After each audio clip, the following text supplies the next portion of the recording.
Wir sind zurzeit in Mexiko, Guadalajara, und das ist ein Ort, wo mir sicher schon 30 Jahre lang Angst eingeflößt hat, wenn ich den Namen gehört habe. Wo ich gedacht habe, oh, da gehe ich nie hin. Das ist eines der gefährlichsten Städte der Welt. Da sind die Drogenbosse, da werden Menschen entführt. Und weil ich mal einen Film gesehen habe drüber, über eine wahre Story von einem CIA-Agenten war das, glaube ich, gewesen. Und das war alles so schrecklich und schlimm, dass mir das wie so gespeichert gewesen ist. Also die Erinnerung an den Namen Guadalajara war einfach Angst. Es hat wie so eine Angst ausgelöst. Gefahr. Mhm. Ne? Also ein Ort, wo man nicht hingeht, freiwillig. Und dass das eigentlich so eine Programmierung ist mir erst wieder bewusst geworden, wo wir letztes Jahr nach Mexiko gegangen sind und ich plötzlich wieder den Wunsch gehabt habe, eigentlich nach Guadalajara zu gehen. Mhm. Und ich habe auch gedacht, wieso will ich nach Guadalajara und so. Und dann kam so diese Erinnerung eigentlich halt auch hoch und habe gedacht, deswegen. Weil ich möchte mal selber sehen, wie es eigentlich in Guadalajara ist. Ob diese alte Erinnerung, die da gewesen ist, tatsächlich wie so stimmt. Und das ist was, wo mega schön ist, wenn wir uns eigentlich auf diesen Weg machen, diese Programmierungen, die manchmal so sind, die Menschen sind so oder die Russen sind schlecht oder Coronavirus ist gefährlich, dass wir uns wie so selbst mit unserer Wachsamkeit eigentlich so drauf schauen. Und hier in Guadalajara sind wir dann hingegangen und sind jetzt 10 Tage da. Und es ist so schön, es sind so nette Menschen, sind uns begegnet. Und wir haben sogar ganz viel geschenkt bekommen, ja. Obwohl wir eigentlich vielleicht reicher sind, jetzt aus der Schweiz, wie die Menschen vielleicht hier in Mexiko. Wir haben mega schöne Erfahrungen gemacht und sind mega berührt auch von dem. Ja, und wir haben uns so sicher auch gefühlt, also sicherer manchmal als an manchen anderen Städten, sogar in Schweizer Städten. Ja. Und die Menschen haben so eine Freundlichkeit und Liebe und die ganze Stadt ist halt einfach auch wunderschön und lebendig. Interessant, ja. Vielschichtig. Ist mit Familie und mit Kindern ist das eine super Stadt und so. Und das war auch so ein Aufatmen, so, mein Gott, was habe ich für eine komische Programmierung eigentlich im Kopf gehabt, noch von so einer wunderschönen Stadt. Ne?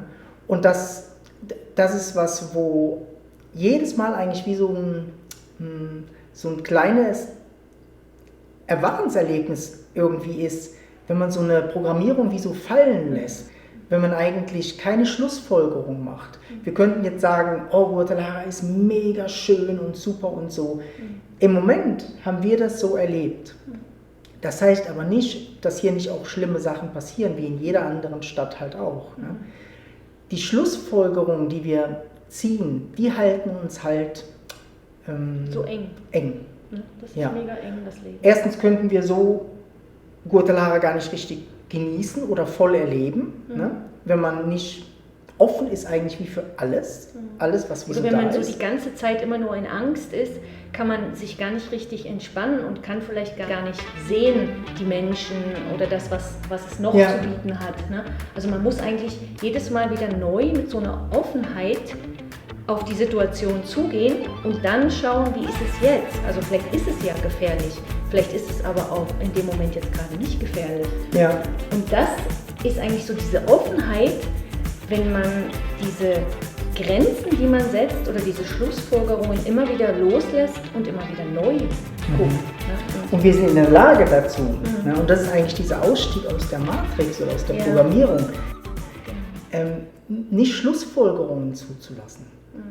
Immer bei Schlussfolgerungen wie skeptisch zu sein oder draufzuschauen, wirklich draufzuschauen. Ne? Das war bei Corona gewesen bei uns. Wir sind damals gerade in Nepal gewesen, wo die Corona-Epidemie losgegangen ist und so. Und da ist auch ganz viel Informationen bekommt man und so. Und bei uns war wie so gerade, dass wir wie selber schauen wollen, wie gefährlich das ist, wie ist das und so. Und unser System hat das wie automatisch eigentlich gemacht, dass wir wie so draufschauen wollen. Wir sind nicht so nachrichtengläubig. Das, was wir so bekommen, wir schauen wie so selbst, also unser Körper hat das wie so gelernt, unser Denken hat das gelernt, frei zu sein von diesen Prägungen. Ne? Und auch aufzupassen, wir werden so viel manipuliert durch diese Prägungen, durch diese Schlussfolgerungen. Und der freie Mensch, der freie Geist, der freie Mind ist ohne Schlussfolgerung. Der ist frei und offen. Und dann kann er tatsächlich auch auf das schauen und sieht, was in dem Moment wahr ist oder nicht wahr ist. Und das gibt eine Freiheit rein. Wir sind wirklich begeistert eigentlich von dieser Freiheit, die wir alle in uns haben, uns zu deprogrammieren. Und der Schritt ist eigentlich sehr simpel, nicht zu glauben. Nicht zu glauben, nicht den spirituellen Lehrern zu glauben, nicht den Politikern zu glauben, nicht der Nachbarin zu glauben, nicht den Medien zu glauben oder so, ne? Sondern die Information zu nehmen und man könnte sagen, ungefiltert weiter zu schauen, in Klarheit und dann zu fühlen. Also wir fühlen viel mehr die Wahrheit, als dass wir sie intellektuell irgendwie weitergeben können. Ne? Wir fühlen, was richtig ist bei dem Konflikt mit Russland und Ukraine. Wir fühlen, was richtig ist mit der Corona-Epidemie. Wir fühlen, für mich, für dich ist es vielleicht wie was anderes, was du in dem Moment tatsächlich fühlst. Aber wenn du fühlst, ohne eine Schlussfolgerung, also diese Wahrnehmung ohne eine Schlussfolgerung ist sehr glasklar und gibt dir diesen Impuls, der für dich richtig ist. Ne? Und vielleicht manchmal auch die Neugier, tatsächlich hinzuschauen. Ne? Und wir können nur sagen, wir haben es jetzt nicht bereut, dass wir hier in Guadalajara gewesen sind. Und so und wir eine kommen schöne. Sicher wieder. Ja, genau, wir kommen sicher wieder und so. Ne? Und ich glaube, im Moment ist es auch nicht mehr eines der gefährlichsten Städte, es sind andere Städte schon mehr gefährlich. Aber es hat immer noch diesen Ruf von Mexiko. Ne? Und das ist was, wo, wenn man selber hinschaut, einfach viel klarer schauen kann und so und einfach merkt, boah, das stimmt so vieles nicht, was wir mitbekommen. So viel Lügen werden erzählt, so viele kleine Teile von Wahrheiten werden uns als totale Wahrheit verkauft, wo ja, wir nur jedem Einzelnen raten können, wirklich selber zu schauen, ne? Wirklich selber zu schauen, was wahr ist.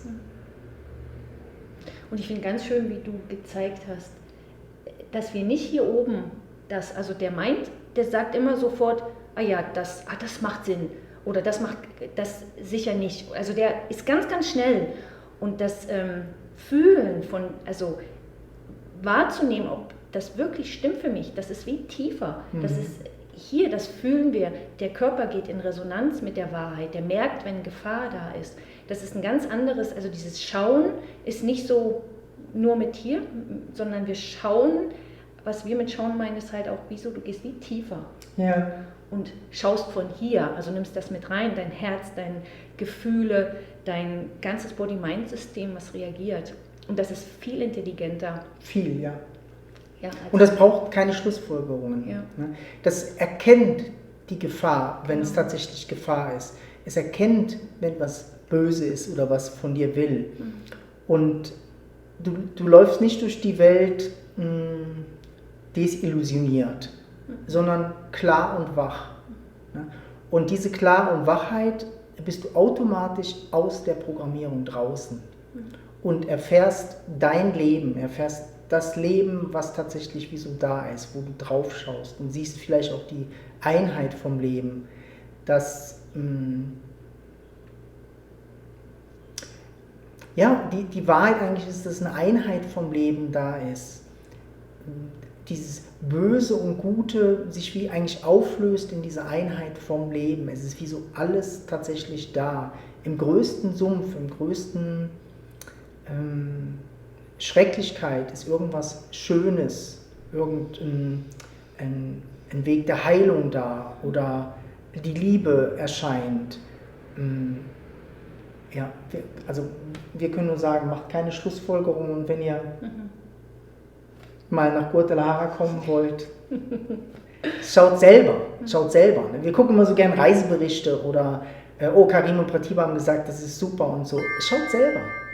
Schaut selber und erlebt das, was da ist. Und dann macht trotzdem keine Schlussfolgerung. Weil beim nächsten Mal, wenn ihr kommen könnt, kann es wieder anders sein. Und das ist eigentlich das Schöne. Das ist das Schöne. Wir brauchen gar keine Schlussfolgerung.